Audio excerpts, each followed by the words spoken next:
Hey, hey! We're back with more Massive Chalice, and we are saying goodbye to our wonderful Killingrad. May he rest in peace. Anyway, I'm Austin, and this is Second Run Gaming, and we are about to fast forward. We're on year 20 already of our Massive Chalice journey. Only 280 years to go, and another fucking battle. It's on you to make sure it's only temporary. Okay, this one sucks because we're being attacked on two places where we have buildings now. This is when it kind of gets to be a little bit squirrely because I keep building shit on the edges, which is maybe a bad move. So our Sage Rights Guild is over here, and if we do this one, we get 1.5 experience for each enemy killed, which is pretty good. Alternatively, if we go over here, we get a 17-year-old male alchemist. Which is pretty great because that keep is literally the alchemist's keep, because we've got a caberjack keep and a hunter's keep, and we've only got one eligible alchemist right now, and he's going to be almost 40. And I mean, he's not bad, but he's also not a 17-year-old hot alchemist who might be the answer to all my prayers. So we are going to go rescue this man. Alright, I'm not gonna lie, I'm really fucking sad that Killingrad will no longer be with us in our fight.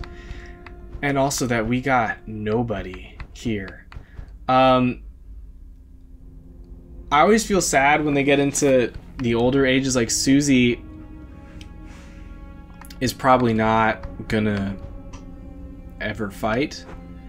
But at this point, Brandon is the first member of the Liu line, which was our first keep that happened like, what, 13 years ago now? That can finally go out into the world and fight a little bit. So we've got Brandon, Brett, Kurt, Katrine, Katrin, whatever, and Tyler. Tyler is our alchemist that may take over, but we'll see, especially if he dies in this mission.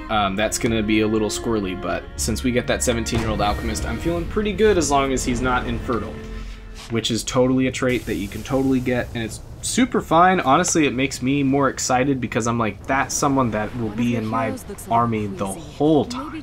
Makes it kind of easier, but I really need an alchemist in that keep, so... Alright, well, we can already see an enemy, so that makes, I don't know, my path pretty easy. I can't shoot him from there, which I don't like. So everybody else is gonna go not by Mr. Explodey person, because I don't want them to get hurt. And it's honestly even a risky move for my bow guy to be chilling over there. But I think if he stays there, he'll be fine. And yeah, we're gonna move this guy over here too. It's definitely really nerve-wracking playing with just 5 units. It's a common thing, especially in turn-based strategy games. XCOM starts you out with only 4, which is the absolute worst.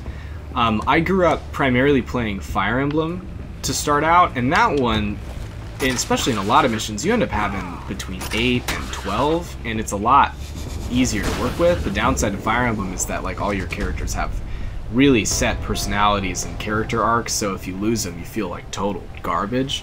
Whereas in XCOM or even in Massive Chalice, it's like, it does suck to lose them, but they really are there to serve the cause. They don't have their own personal arc. They're just a part of your vanguard. And so there is a degree of separation there. But still, I've always felt just super nervous, especially only having 5. And in XCOM, you can get up to 6, which doesn't seem like too much more. But let me tell you, 1 more unit is really nice. And especially in this one, like, your units are so brittle and they can die so quickly that if you lose 2, you're fucked. Like, you're down to 3 all of a sudden, and you have way less turns, and that's usually when stuff really starts to fall apart. At least in my experience. It's some tough stuff. I should be paying attention to who's shooting arrows. I think it's my person who's never going to have a keep, so whoopee me. So Katrin, she's got a family line to think about. So she should really kind of be drumming up the experience. The reason I keep talking about experience is because when a unit reaches old age and dies, and they've been like a really big help to the community or to the vanguard, they leave behind a weapon that is called a relic. I'm really hoping that we get one in our first kind of 100 years, just because relics are items that I'll talk about a lot more later, but they're super helpful and they can kind of travel through your line, and so it's really important to get them, and it's really important to get them early on. So naturally, you want to kind of foster your houses that are going to keep going, and so if I know already some of the houses that aren't really going to keep going, it doesn't make a ton of sense for me to focus on building them up. So I'm going to knock the rupture back. That's because if I punched him right then and there, he would have just exploded on the face. That way he got knocked back, he got stunned too, so he doesn't know what the fuck's going on, and he won't until my next turn. So yeah. Yeah, as you can see with my playstyle at least, like, I like alchemists, they seem really cool, but they really can't move as far as a lot of the other enemies, and I just end up not relying on them. So they can become really, really strong if you level them up, but it's definitely the type of class that you want one of, that can kind of come in and wreck shop, but then isn't the makeup of your entire unit base. They also are so weak, and hunters are too, but half of the alchemist is slashing with their little claw hand, which is really cool, but you have to be right up in the face of an enemy, and I'm not trying to be right up in the face of an exploding boy. Fingers crossed he can't run all the way to me. Cool. I was kind of very worried near the end there that I had supremely fucked up. I'm gonna shoot him with Brandon. I'm gonna really just try and honestly play for favorites with Brandon and with Katrin. The Landia line could move forward, but really at this point it's either the Durapow or whoever I get new. So Kurt and Brett, they're great, but I think they've kind of, given it their best, and we're gonna take it from here with kind of what the units that we've got, that are a little bit more concrete and fleshed out. But that is the sad thing about, I don't know, the first generation of your units in Massive Chalice is that, like, they really do help you out, but a lot of those houses just, they don't survive, and so it's like they were super and supremely important to you in the beginning, and just with the importance that this game puts on houses and stuff, you'd think that they would continue on in that spirit, but if you don't put them into a keep, they just fade into memory and you forget about them. Ooh, don't want to do that. I guess Kurt will probably just run out into the open all willy-nilly like. Oh, yes. Wonderful. Willy-nilly. Okay, so Brett can maybe charge if he's just one block over. So I'm going to move him stupidly into the acid, but it's so that he can charge directly into this guy. The charge is going to knock him back, and that's really the most important thing, because I don't want the lapse to sap any more of my experience. And Katrin could dash all the way up there, but since we have that exploding rupture, I really don't want to put her into harm's way. And I really want to use Tyler, but he's just so goddamn slow that it's never going to happen. think Tyler's been in, what, almost every battle? Or at least the alchemists. I've had an alchemist in at least every battle, but like aside from throwing a couple flasks here and there, like they just don't shoulder most of the weight in the early game in particular. Let's see, who can I punch? Yeah, I'm just gonna punch that lapse. That was so good of you, Brett. I'm really impressed and proud, and you really showed him.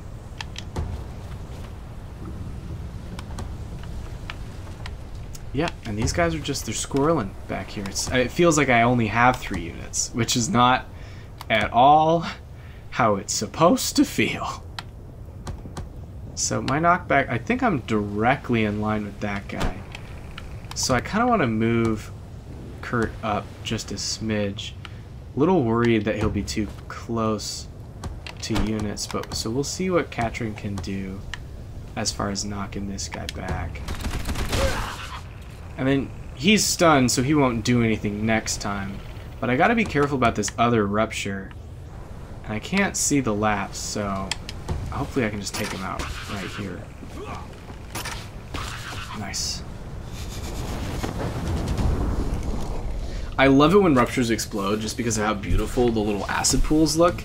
I know they're not good. They're full of acid. But I like them. They're cute, as long as I'm not standing in them. Damn it, I had a feeling. Why just sap the experience from somebody else? I'm trying to build them a relic, lady. Hell yeah. Damn it. Now I'm in the acid pool. It's fine. I deserve it, I guess. See if we can't get Brandon at least another level before the end of this mission. I don't know how many enemies are in this one. It doesn't tell you how many enemies, but just what types, but I feel like we've taken about a good amount. We're not there yet though, but I have this feeling that we're definitely at least decently close.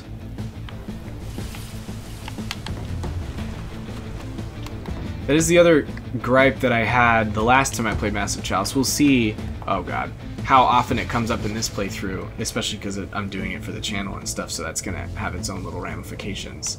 But they don't really always tell you where the enemies are, and they can be pretty far away. The maps can get pretty large, and you can spend, you know, a solid 6 or 7 turns just wandering, being like, well, they're not here.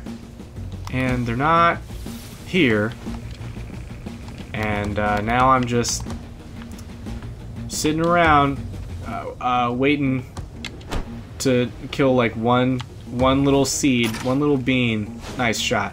And just having absolutely nothing to show for it. So hopefully that doesn't happen too often in this playthrough, but we'll definitely see. That's the biggest gripe that I have with Massive Chalice in particular, and also other turn-based strategy games that have like Fog of War and that type of stuff, because they can happen for sure. Oh, that's not ideal. It was kind of stupid of me to have him run out there like that.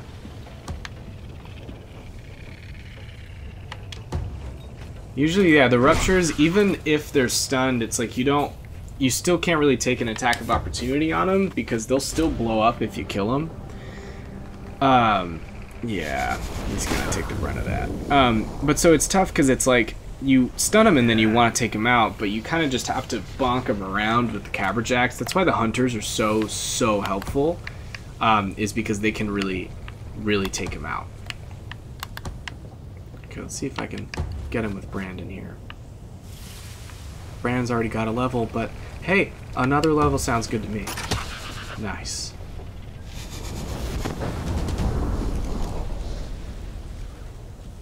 Yeah, I had a feeling. Cool. Wow. So Brandon and Tyler both leveled up.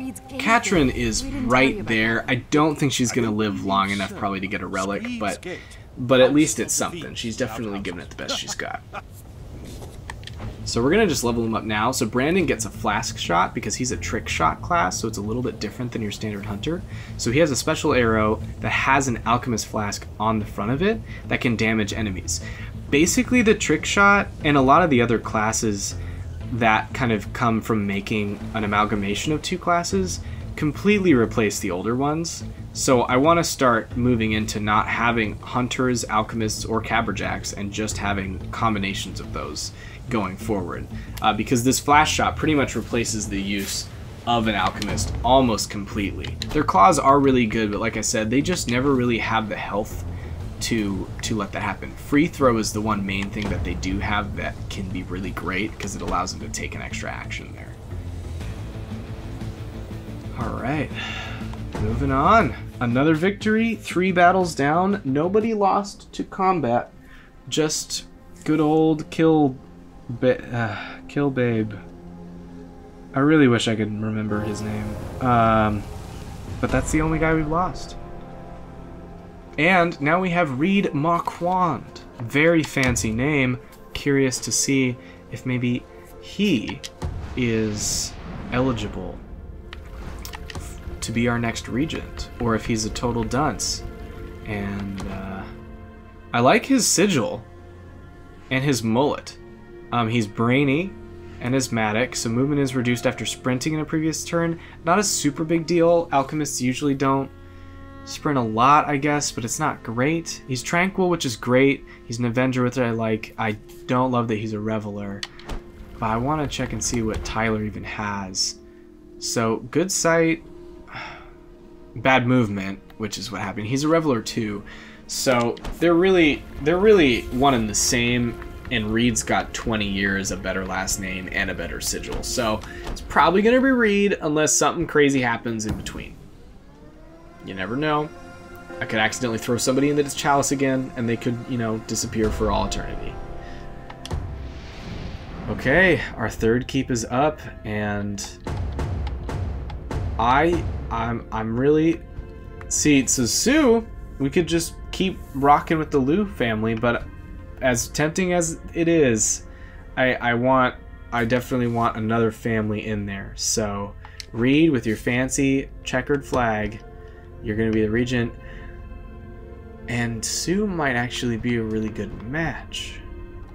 Let's look at Sue. Dim-witted, perfect. Nimble, though. That's good. She's got decent chances. Bountiful is really nice. It means she's kind of... It is just going to work really well in the regent position. And also, Reed's other suitors are in their 50s, which is fine. But Katrin I'm trying to get a relic out of, and Sarisa, it doesn't really matter too much. But I don't like the decreased strength or the decreased HP. So Sue it is. We've got our first little marriage of an offspring now and a new guy. Like these are not our OG people. This is like second gen stuff going on. All right. Okay, so now we get to choose again. I love focusing on just building buildings starting out, but it is important to at least pay attention. Health vials are really, really good.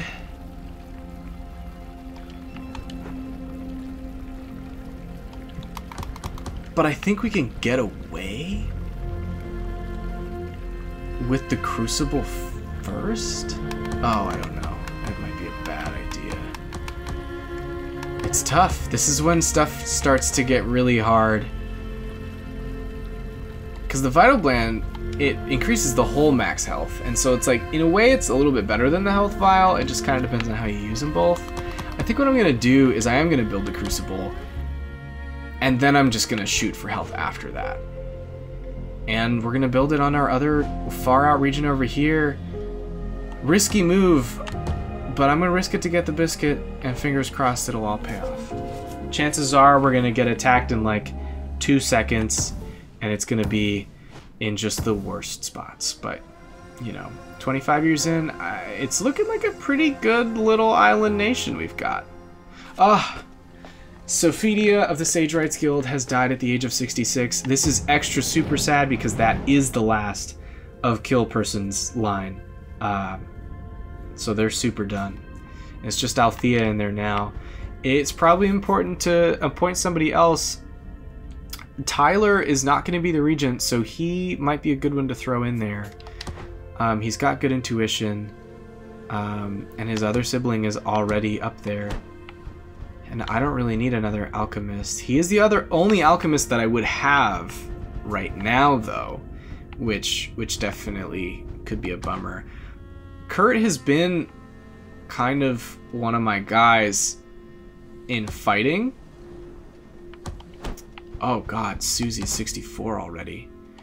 Well, I'm throwing Susie in there just because nothing else is happening with Susie right now.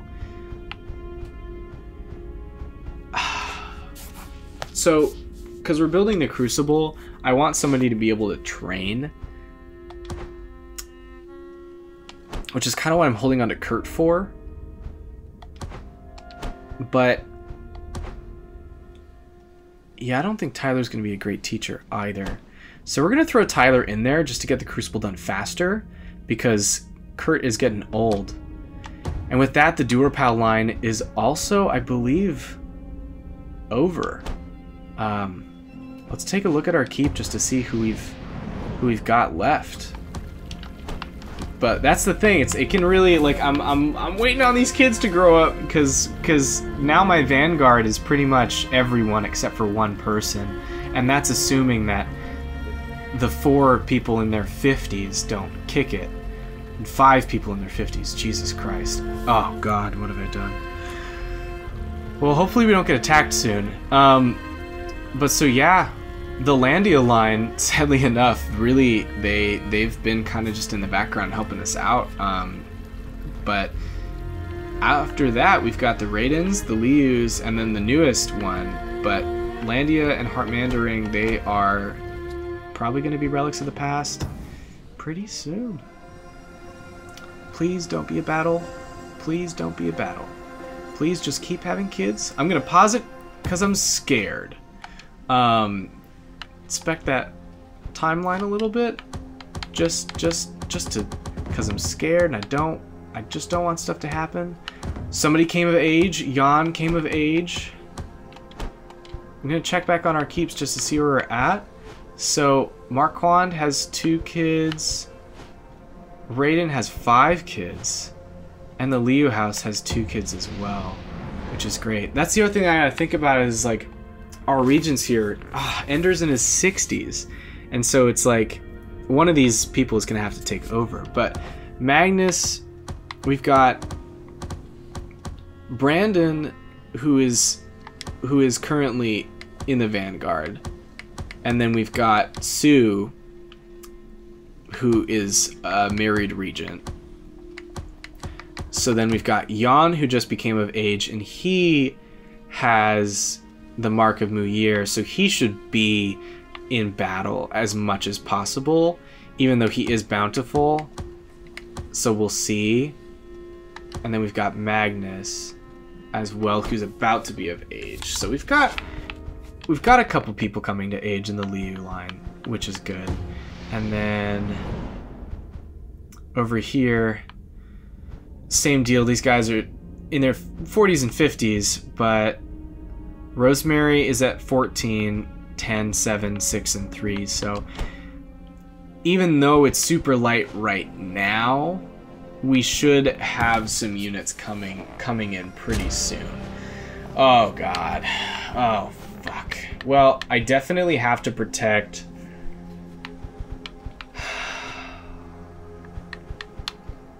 the reward is a little different. It's 1.5 experience from a successful mission versus 1.5 experience for each enemy killed. It's roughly the same though, because you get a bunch of experience for completing the mission. It's just if I fail, there you go. This has seeds, ruptures, and bulwarks. We haven't fought bulwarks yet, but they are the absolute worst, and we're gonna fight them in either territory. I'm gonna try and protect the Sage Right, just because it's already got a cadence marker on there. And I feel like that's playing with fire, putting it with 2. Wow, yeah, so it's probably Katrin, Kurt, and Brett's last ride, which is kind of really nice in a way that we get to have that with them. And then we've got Sarisa and James, but they're not coming with us. We're bringing Jan out and Brandon. And the only risk 2 is just, it's like if you lose people, they're dead. And so it's like Jan is really important, either being a potential regent in the future or being like my star like fighter. But either way, we got to get him out there. So he'll give everybody XP boosts, which is good. But I hate bulwarks, and so I'm a little scared. Hopefully there's only like 2. I don't know about you, but I'm ready to hit something today. That's good. Thank you for that, Ketrin. Or massive chalice. I don't know who said that, but whoever said it, I'm with you. Okay, Jesus. All right. I guess shots fired. We're here. We're ready to rock. Ready to roll. I can't see them from any of those viewpoints, can I?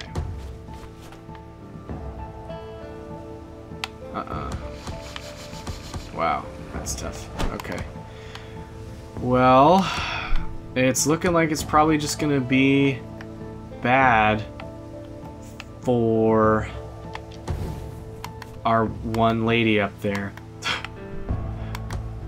It's just not gonna be good for her, which sucks, but she'll take the brunt of it, and then we'll light him up with everybody else that we've got. So, I mean, rest easy there. Yep. That's all you can do. Just gonna get surrounded and then blown up, I imagine, unless their movement really sucks. Oof. I don't even know what unit that is. I hope it's not Katrin. I feel like it might be. Yeah, it is. That's great. Well, time to shoot. Flask shot. Ooh, I'm gonna just, you know, I'm gonna move her. She can fight in the future. She's good for right now. We're gonna give Brandon's trick shot its first kind of little test run. I'm gonna shoot it straight for the rupture because it seems like that has the best shot. Yeah. So the trick shot's amazing. He just got 3 kills. Ugh. Thank you, Brandon. And then I guess Katrin probably is not going to get anything from that. The other person we want, I guess, to start getting experience is Jan as well. So let's get him started. Fingers crossed. Yeah. Well, I'd say overall, Katrin definitely took a bit of a hit on that, but that went pretty decently well for 4 enemies. So that's good at least. Definitely something.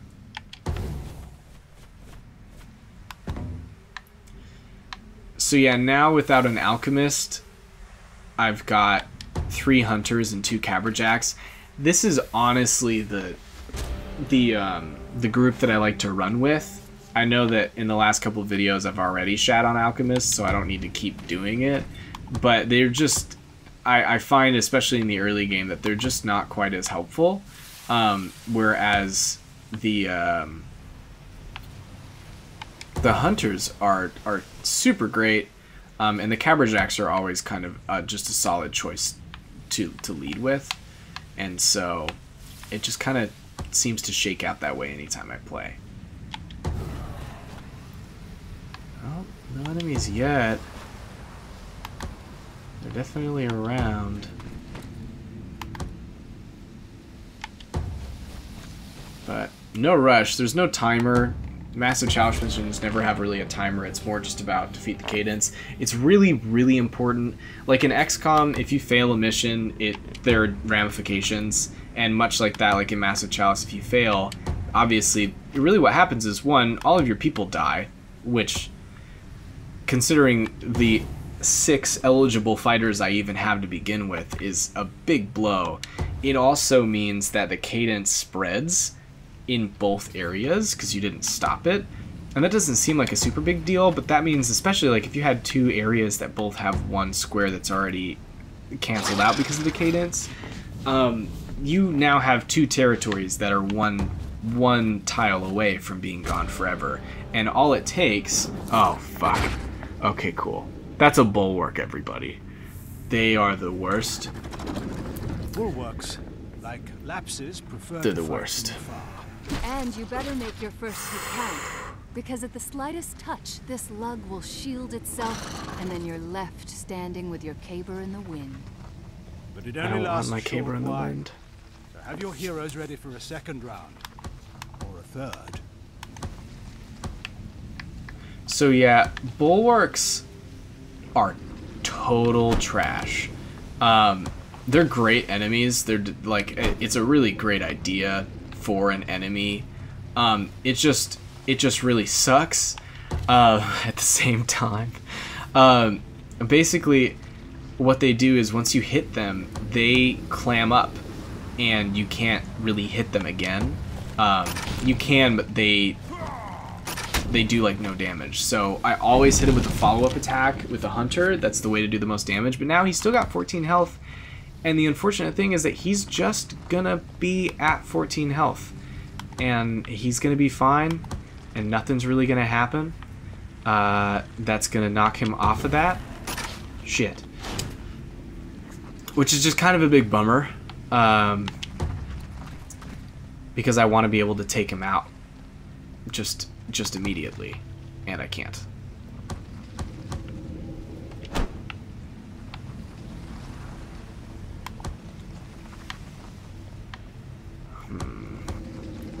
I'm gonna hit him with a flask shot, more just to get the enemy next to him. Sucks that I only did 9 damage, but you know, beggars, choosers, that whole thing. I really don't want Katrin to die, so I'm gonna just move her a little bit. The other thing with bulwarks, and oh fuck, oh god damn it. No, it's fine. So that's the other thing about bulwarks, is they, when they shoot, their bullets go through whatever enemies they're hitting. So if there's anybody adjacent behind them or diagonal, based on the angling of their shot, it's gonna hit them too, which it just adds insult to injury in just the utmost respect, and is really sad and disheartening. Okay, well, I've got 100% shot. I've only got 4 health left, but thank God Kurt knows what he's talking about. Only a 65% chance from Yawn. I wonder. I forget if he's got bad accuracy. Maybe that might be enough to make him the regent, as opposed to anything else. But we'll see. The mark of the Muriers, or Mayer, or whatever, is really, really helpful. Brandon's level 2. Katrine's also level 2. At this point, she's so fucking dead. I don't know. She's real old. I don't think she's gonna get a relic. I definitely tried, but it's been through. It's been tough. Okay, we've taken out 1 bulwark. We've taken out, I think, 3 seeds. So I can't imagine that there are too many enemies left. So I'm gonna try and get through this mission before we call it an episode. Just because I'm stressed and I want it to be over with. Fingers crossed. Our people are hurting. This is definitely, yeah, the second where I'm like, right, this is why I need to start investing in health. Because the first couple missions are a lot more forgiving than the others.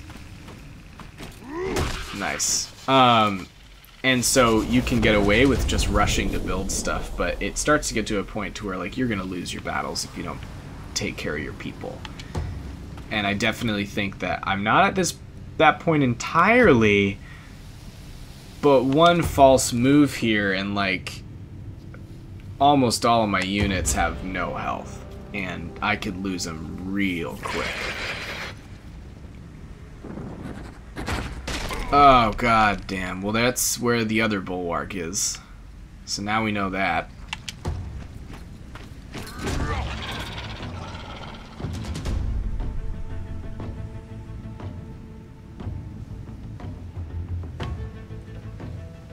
Which is tough. It's definitely why stealth comes in handy so much, and why I just love hunters for having stealth. Oh geez, there's 3. Well, on that note, I think that we're gonna deal with the tough stuffs next time. Anyway, wish me luck, and see you later.